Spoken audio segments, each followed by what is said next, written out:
जिथे बहुत वीराना होवे साडे पासे पहाड़ उस विच टोए खुडा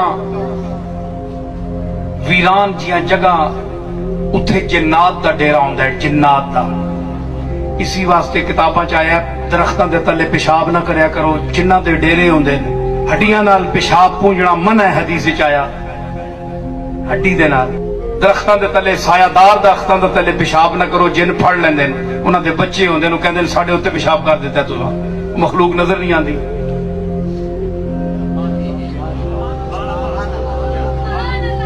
समझ आई?